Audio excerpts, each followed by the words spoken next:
Hi guys. Whoa, that was like really intense. Welcome to Bath Fizz and Foam. It's Make With Me Monday. It's Monday. It means it's time to make something together. And today I want to make shampoo bars. And I'm going to show you. Did I forget my stuff outside? Come on. Oh, it's right here. I'm special. I'm going to show you 2 ways to do them, okay? First off, though, my hair isn't washed, so, like, don't judge me for this, but I just want to show you. Okay, ignore the greasiness.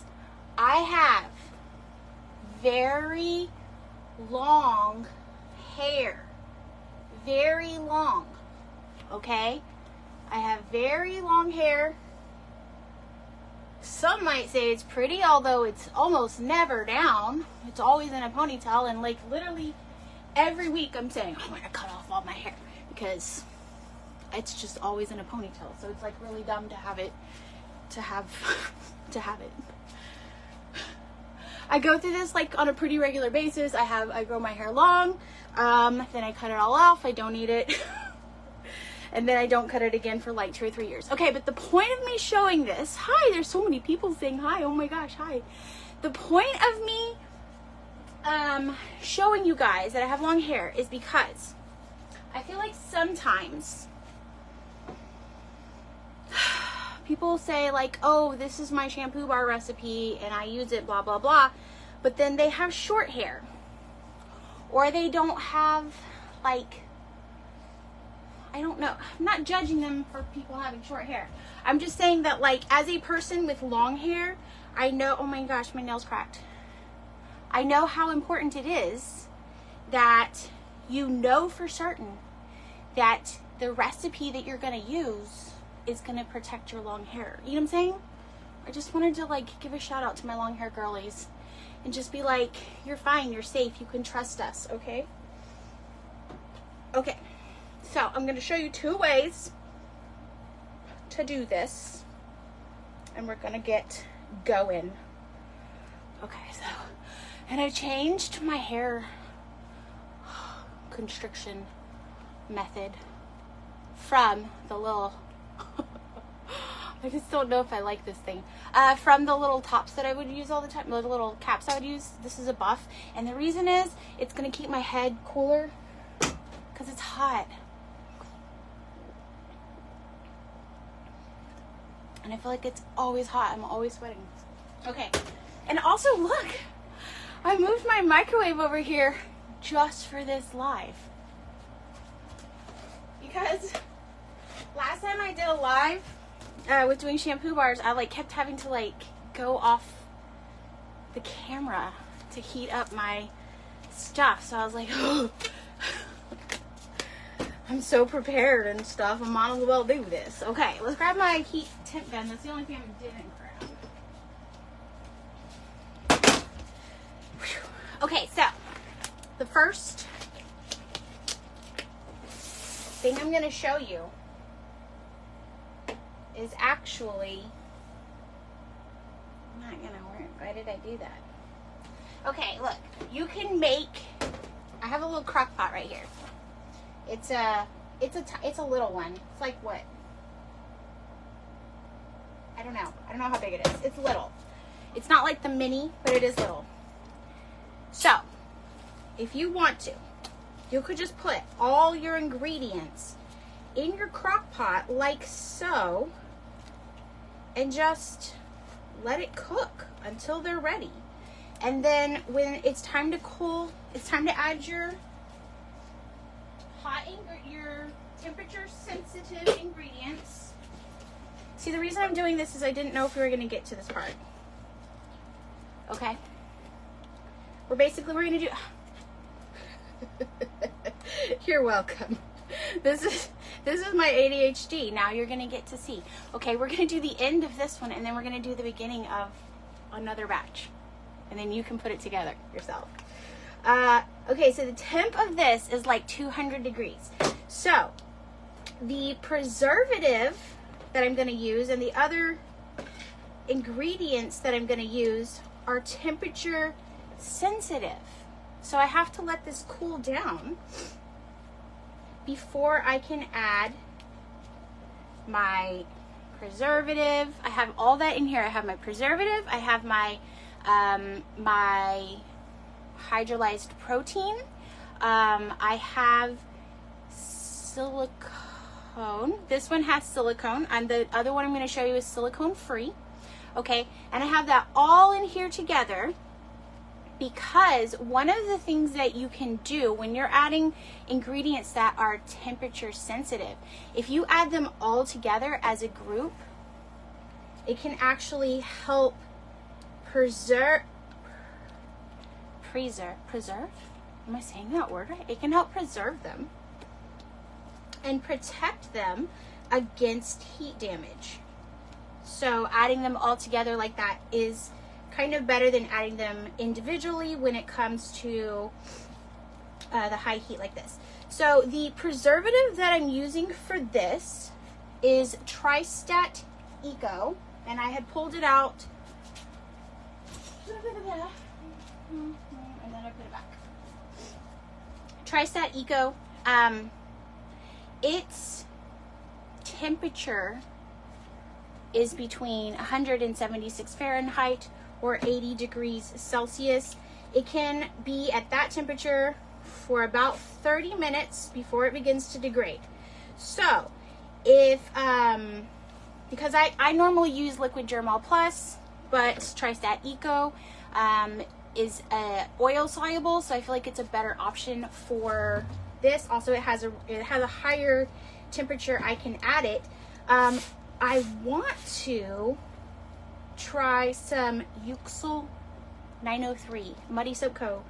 Susie was just telling me that they got some in, and I haven't tried it yet, but I really want to try it because you can add it at like 200, so it gives you like even more time that you can add it.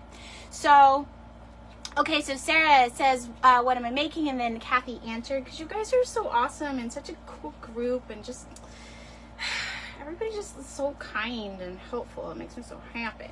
Okay, so anyway, I'm gonna get my heat glove so I can show you, because I want to show you.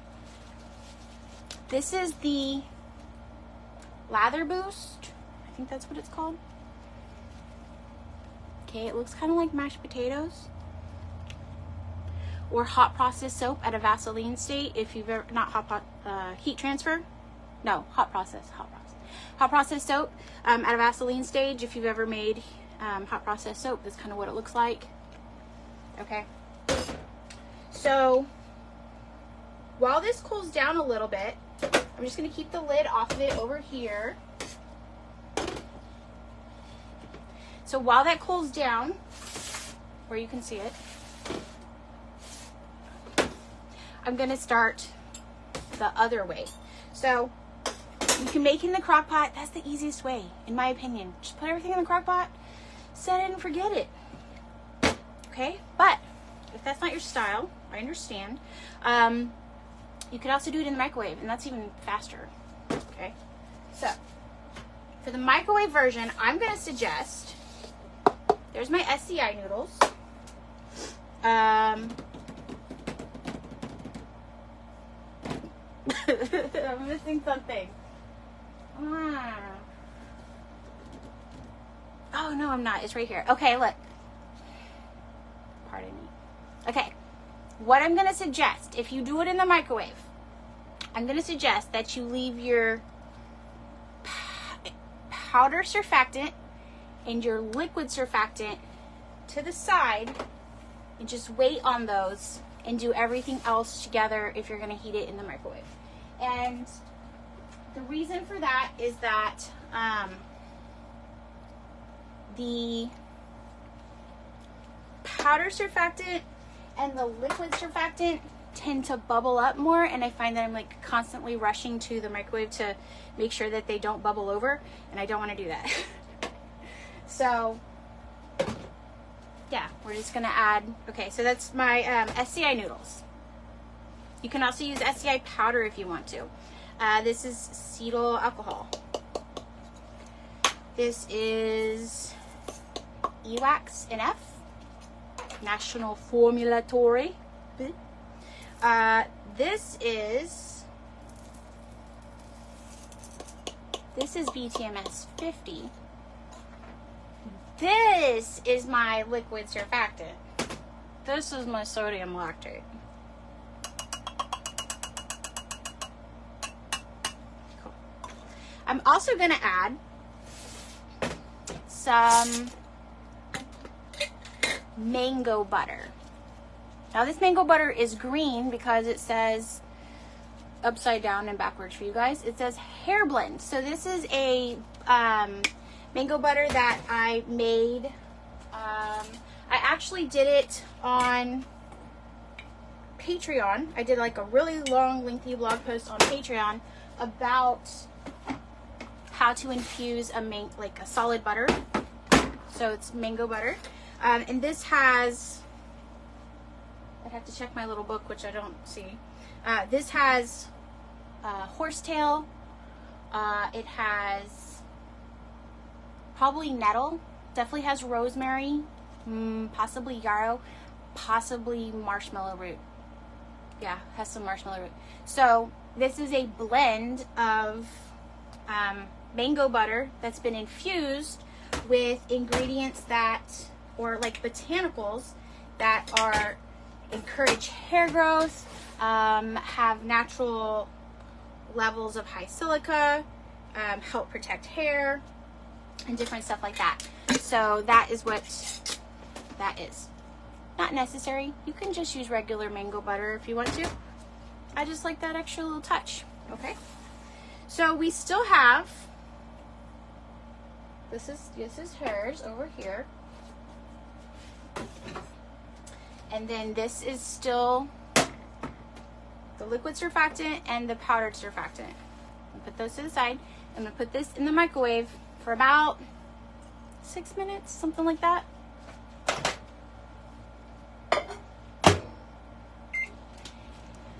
And you want to keep an eye on it, because guess what, kids? STI noodles can burn.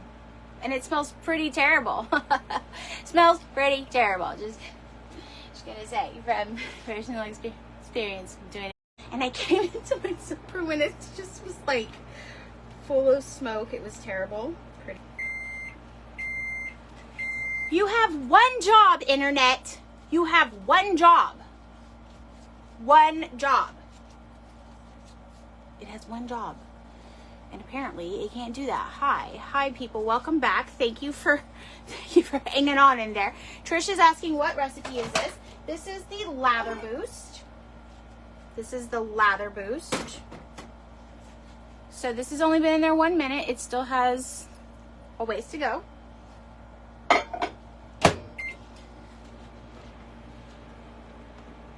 So yeah, Trish, this is the Lather Boost. Okay, so to this one, while that one heats up, we're gonna look at this one. Let's look at the temperature on it. 79. We're very close to being able to add our preservative. Who's knocking on my door? Go away. I don't want any.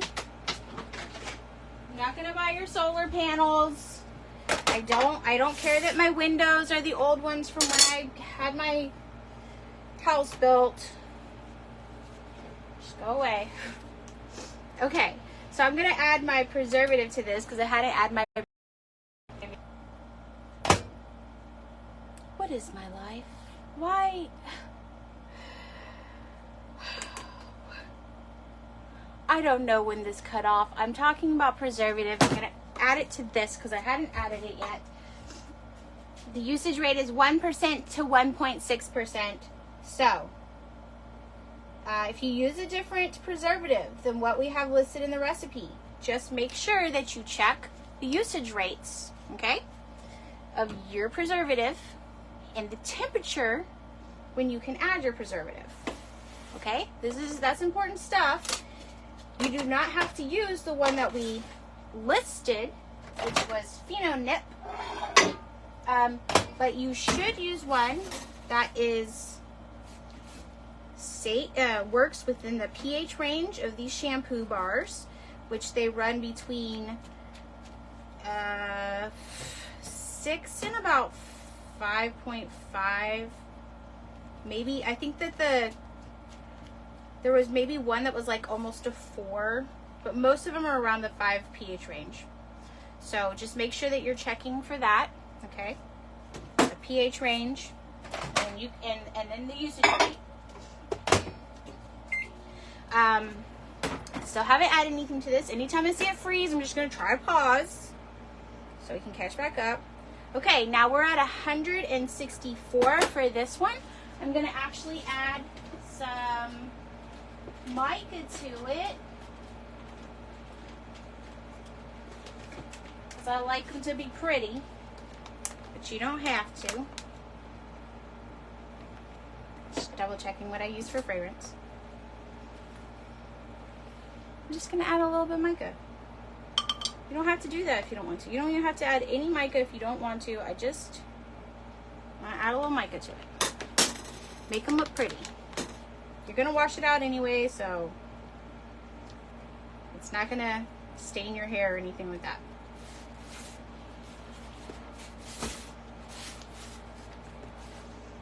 Okay, and it is a little thick and gloppy, but watch what happens when I add the liquids. It's going to loosen up fairly significantly and be a little bit easier to mix up and work with. Bottoms away.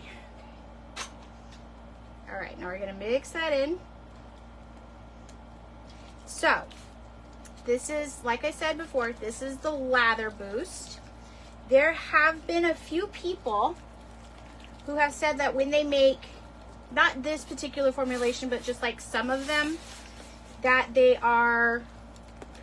bars are like too soft for them to work with, or the bars aren't drying. I've only had that happen to me one time. And I just was able to rebatch the shampoo bar and add 2 grams of stearic acid per bar that I had made, and it turned out great. It worked out really well. So that would be my suggestion to you if your bars end up being a little bit too soft. Okay, so we have mashed potatoes. They're green mashed potatoes, but they're mashed potatoes all the same. Let's give this baby a stir and keep her going. Not there yet, right? Gotta keep going. Now you can make, so we have different, this is a shampoo bar, right? So we have in the guide, we have a bunch of different kinds of shampoo bars, because guess what? This may come as a shock and a surprise to you, but not everybody likes the same thing in their shampoo bars. Not everybody wants the same qualities and the same stuff to be going on with their shampoo bar. So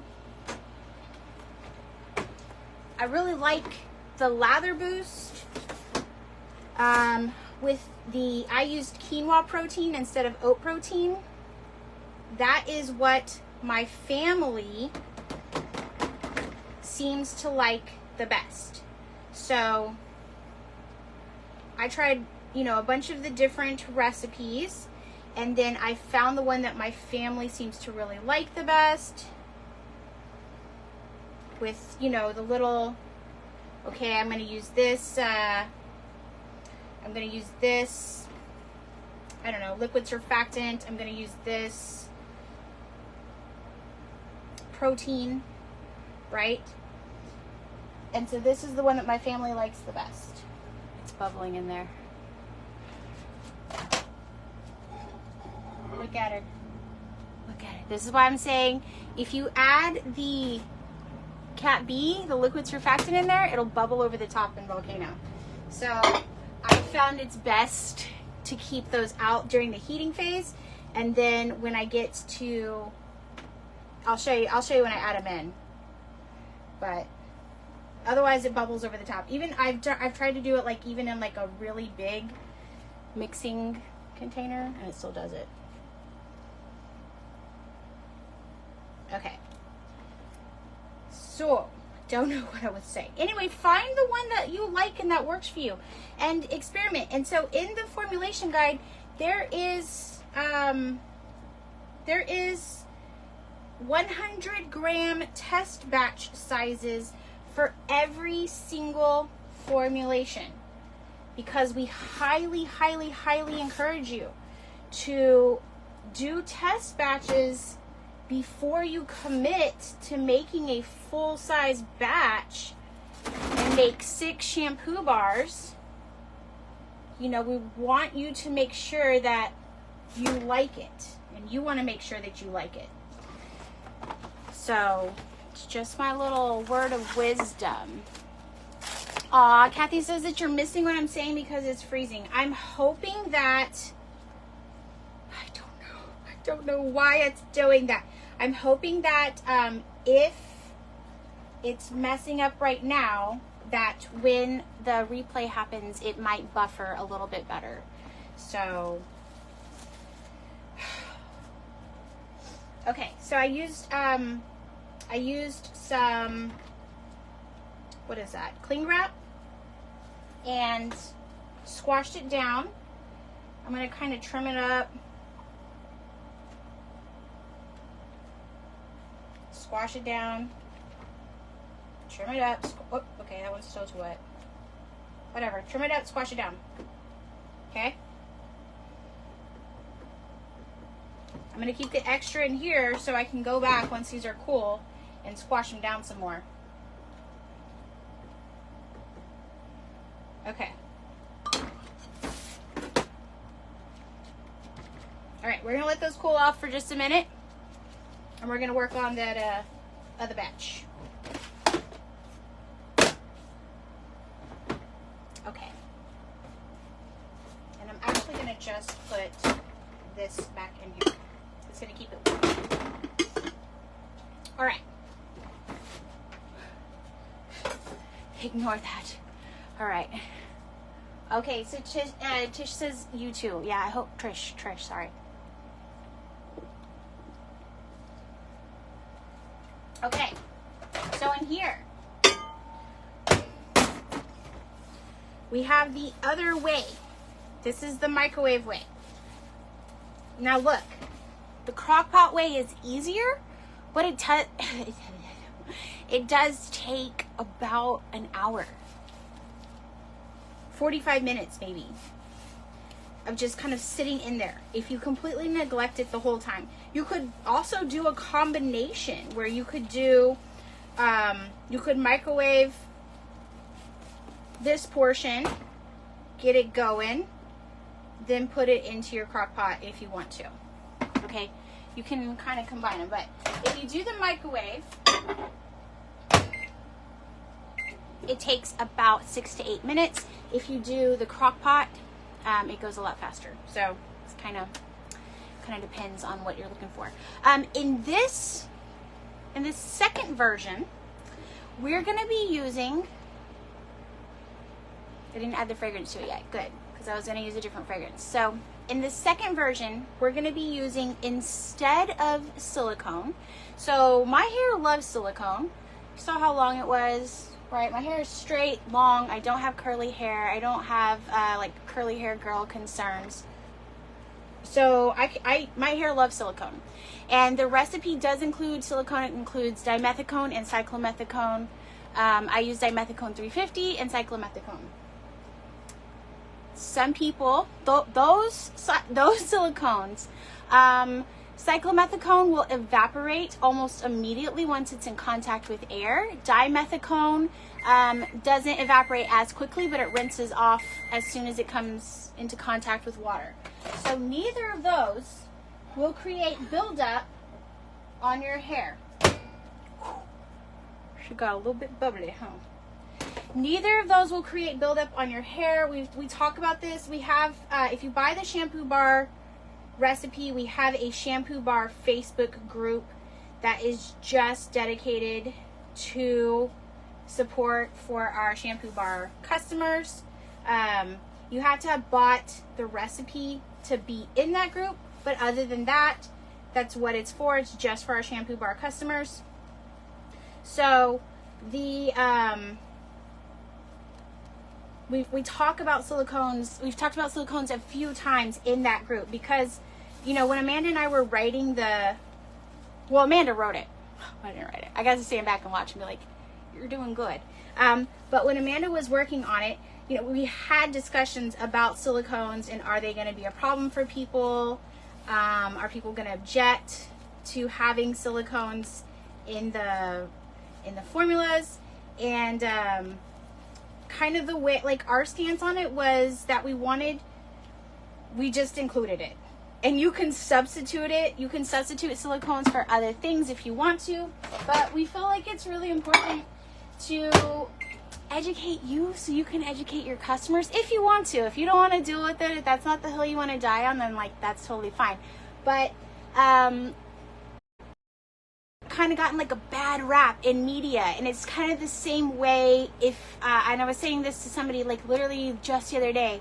If you think about how surfactants or fragrances got a bad rap, and then before you started making bath bombs or other handmade cosmetics, you kind of thought that all surfactants and all fragrances were evil, and the only thing that was going to be good would be like zero surfactants and only essential oils, right? And then you started learning about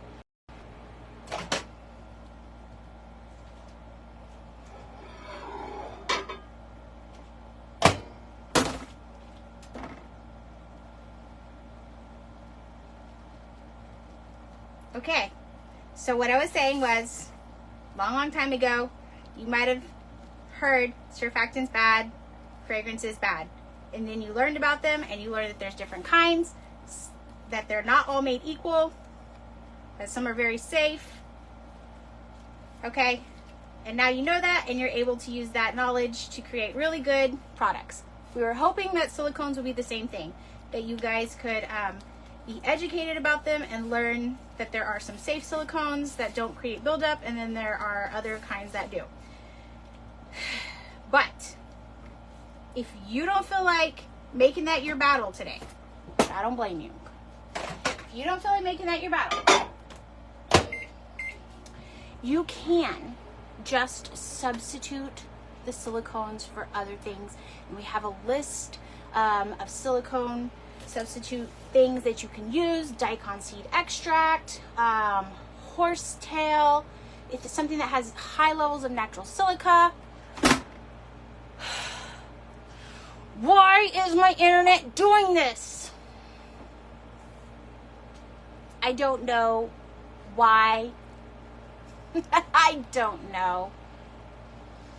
I apologize that it's doing this. I don't know why it's doing it, okay? If you're still hanging in there, then, like, thank you. I don't. Anyway, okay, I'm just gonna keep pushing through. So, yeah. What is in this today is, for my substitute for silicone today, I'm using honeyquat and I'm using squalene. So my goal is to test them.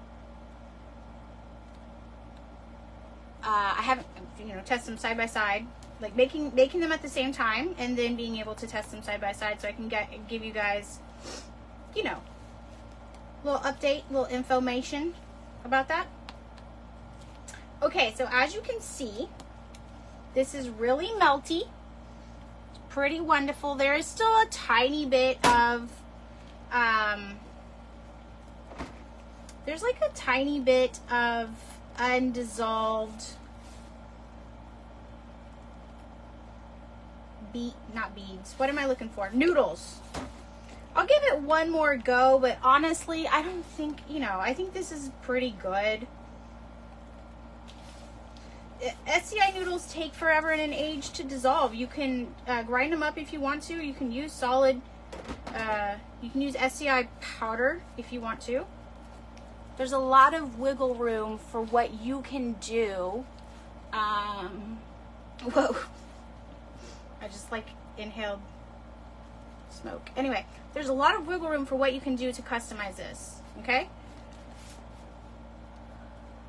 Lee says, hello, sorry to ask, but how long do you heat in the microwave for? Well, don't be sorry to ask. It's good to ask questions. That's why we do these. So I heat it in the microwave for, it takes about 6 to 8 minutes, and it's different for every batch, you know? And it depends on your SCI noodles, if you kind of tried to melt them first, or, you know, what you have going on with that. But definitely don't be afraid to ask. We definitely want you to ask questions. So to this, I'm going to add, now remember at the beginning I said that I had my liquid surfactant and my powdered surfactant. So I'm going to pour the liquid surfactant onto the powdered surfactant so that I don't breathe in powdered surfactant as much. And I did use, this is SLSA, it's coarsely ground SLSA. You can use coarse or fine. I just used coarse because I'm doing a live and I didn't want to breathe it in. And if you don't know what kind you have, it's fine. You don't have to. It's really not that big a deal. Okay, so I'm just gonna like mix this and kind of make like a paste with it. This is just gonna make it easier to mix into my shampoo bar, the other part of it. And this is all part of that phase 1. It's just that I have found when I do the microwave method that if I leave the major part of my surfactants, with the exception of the SCI noodles, right?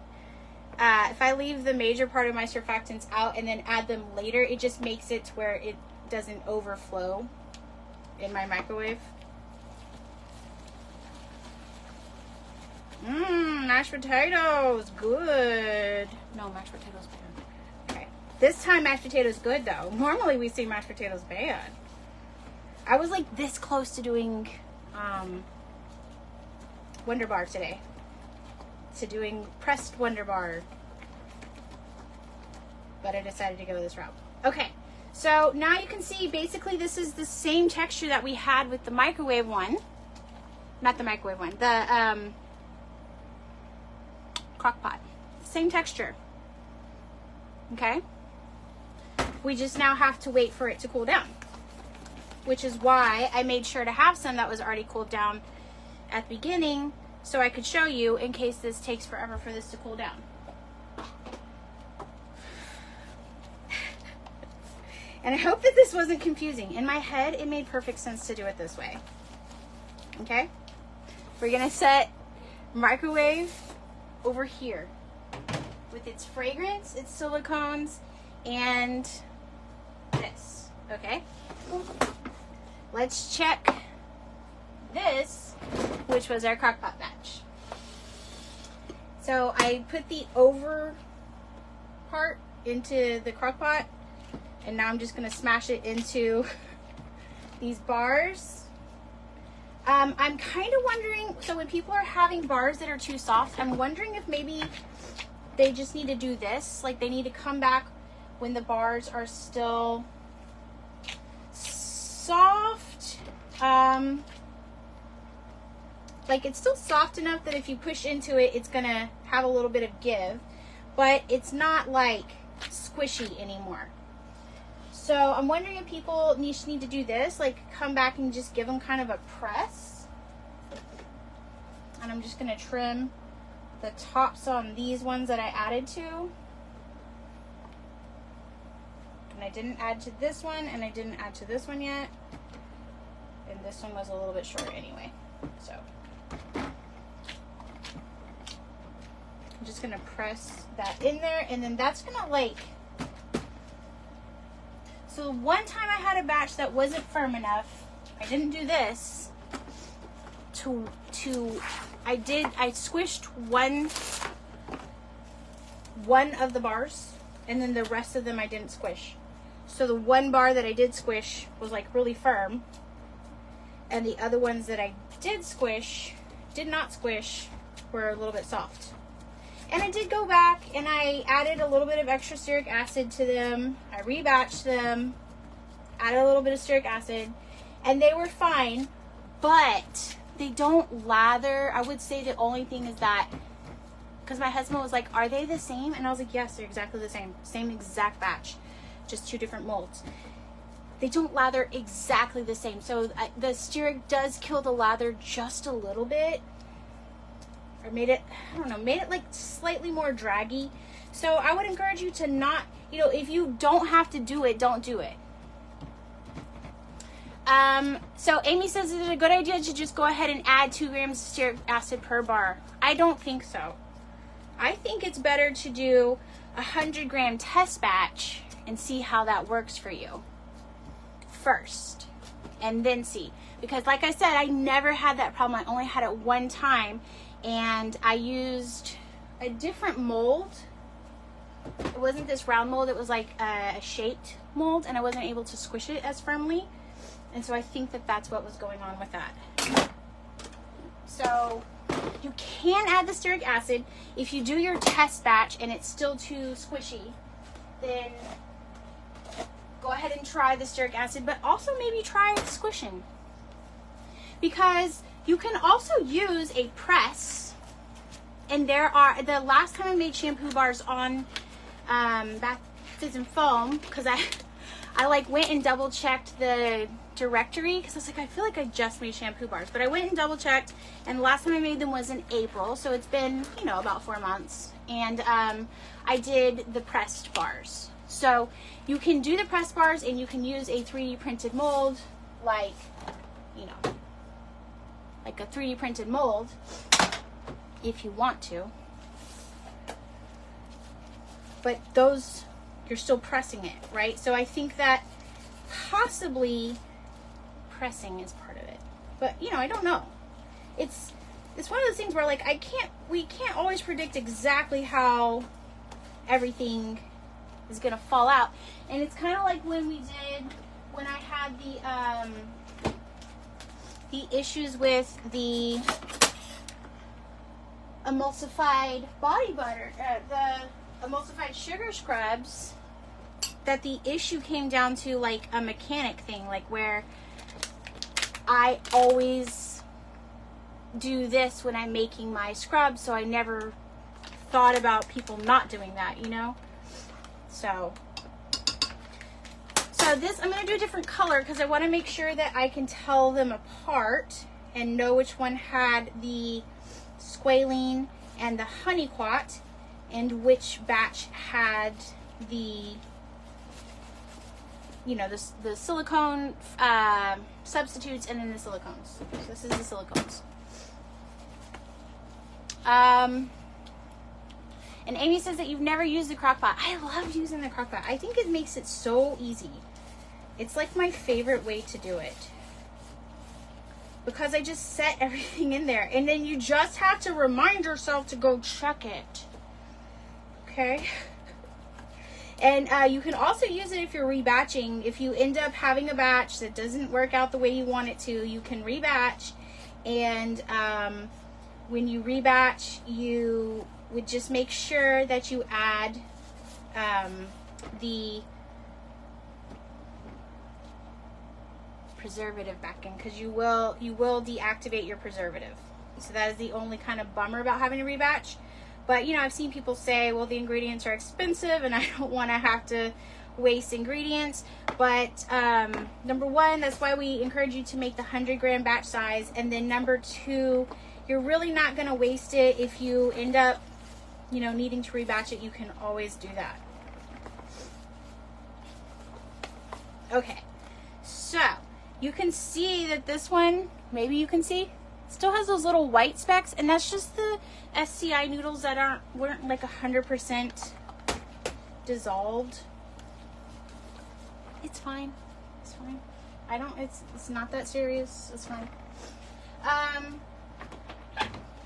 Okay. So somebody says, what size of silicone mold are you using? This is, I don't remember. I bought 2 sizes. I will share the link where I got these from Amazon. I bought 2 sizes, one was slightly bigger. This makes them about 2 ounces each, or 2.5 ounces each. That's the size I like. That's the size that I feel is like the best range for my for the tins that I have, because these are the tins that I use. Hold on. So these are the tins that I use. So this size silicone mold. I had to find molds and tins that matched. So I bought a lot of tins. I bought a lot of molds, looking for that perfect combination. Now I have done ones in like shaped molds. And that's also nice, but if I'm like doing them to sell, I want them to be all like the same shape. I can package them all the same. We'll see if I can pour this.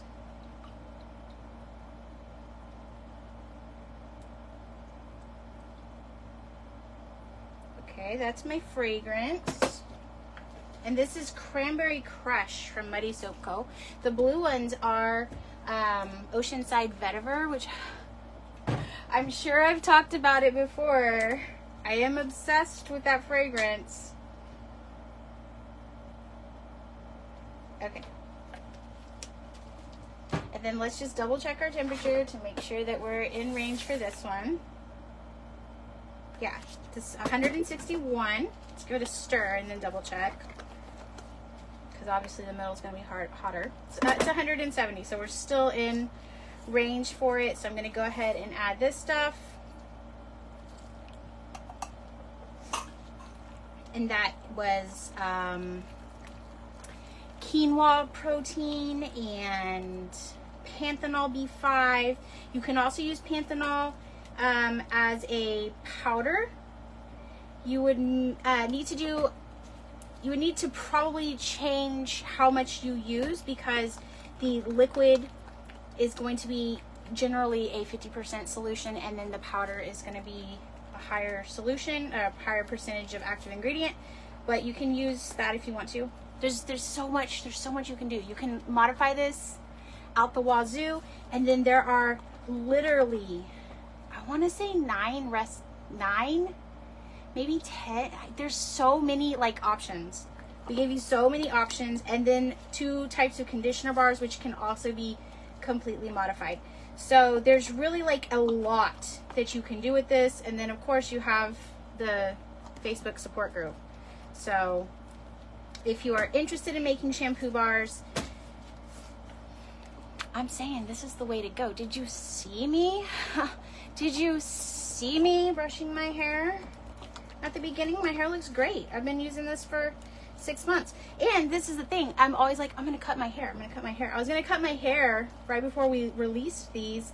And then I was like, well, I can't cut my hair now, because then everybody's going to be like, oh, they let out a shampoo bar and then she cut her hair immediately afterwards. She must have effed her hair up.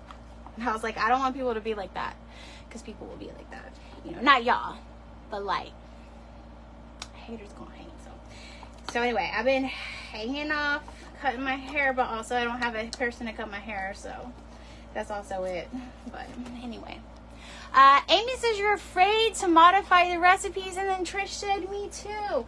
No, don't be afraid. Okay, the easiest thing to do is you just swap out one ingredient. You're like, I want to know what if I use shea butter instead of mango butter, or what if I use cocoa butter instead of mango butter, and then just give it a shot and just do like 100-gram recipe size batch. And then if it's not something you want to sell, you still have something good that you can use. You can give it to your relatives for Christmas presents. I use it like when I'm gonna go get my lashes done or get my eyebrows done and stuff. I use it as like a way to like tip my my lash technicians or the girl who does my eyebrows, like, you know, use it as like a barter. And like I tell people, I'm like, you know, this one's not great, but here I have these, like, you know, whatever, if you're interested in it. So I'm just saying, there's so much that you can modify in these. Okay, this is right. I don't know, I've just been stirring it because I just want to make sure it's all stirred in. So this one you can see is a little bit more gloopy than the other one. It's probably just because it's a little bit hotter. But I'm just gonna put it in there.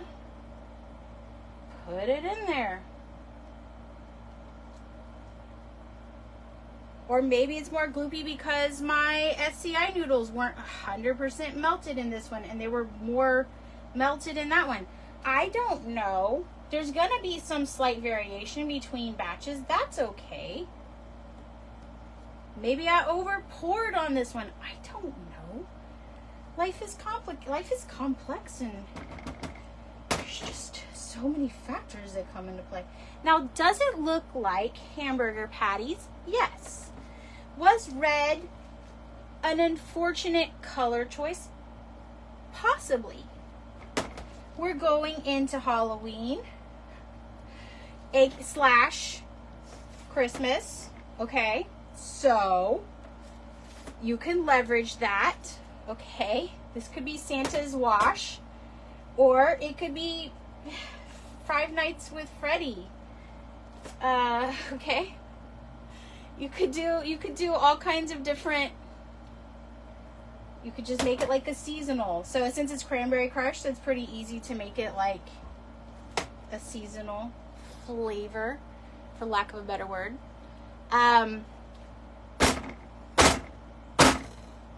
So yeah, so the same way I let that one cool down and then I scraped it and then mashed it and all that stuff, I'm going to do that with this. I'm just going to set them there for a second. And then let's check these. I might be able to take them out. I feel a little bit cool. They feel a little bit warm still. So yeah, probably can't take them out yet. Well, don't do it. Don't. It's too early, right? It's too early. Oh, you said you never thought of tipping them. Yeah, dude. I guess because I grew up with, my dad owned a small business. And so there was a lot of stuff where it's like, you got paid with an organ? Not like, I was trying to think of a better word for that. It's not like a kidney. Like he one time got paid with an organ, like not a piano, but an organ. And he's like, it's worth like $6,000. And I'm like, it's worth nothing. It's worth nothing if you can't, it's not gonna, oh my God, it's not gonna pay the mortgage. My dad was just real special. Okay, so yeah, I learned from a young age, like, man, you gotta leverage that. you gotta trade and barter if you have a small business. So either trade with other small business owners, like, dude, I'll trade with like the honey people. I'll trade with the,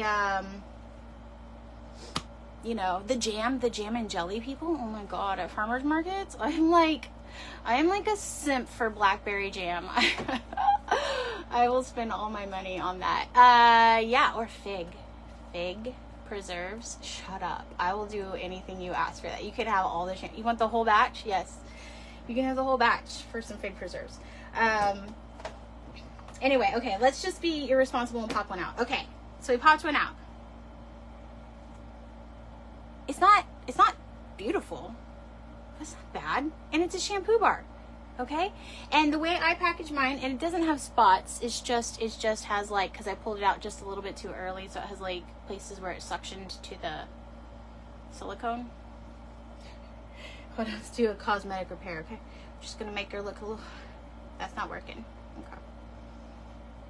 Okay, so the way I package mine is I get a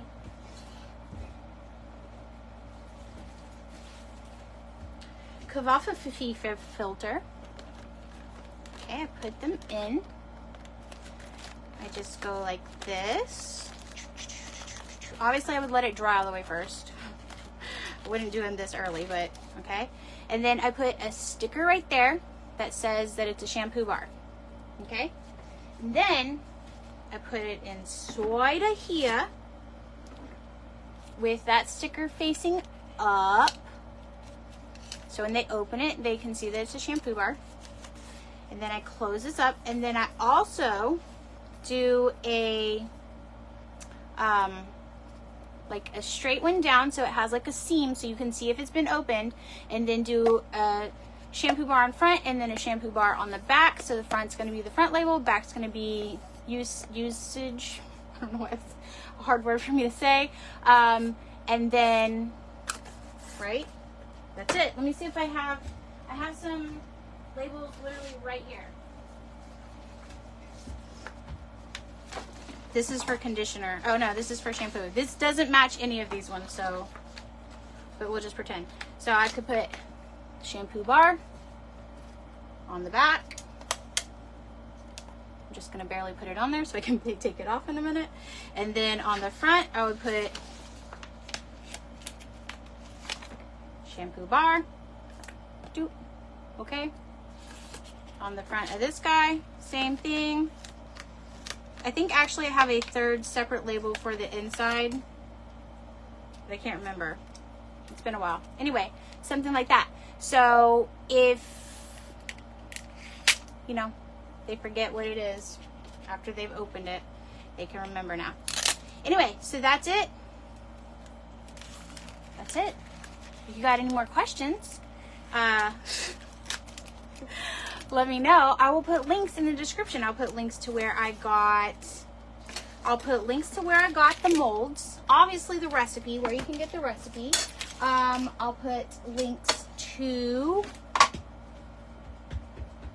anything else you have questions about. We do have, when you order the shampoo bar recipe, we have links to like different companies that you can get stuff from. So like this is from Voyager. I got some of my stuff from the Herbery.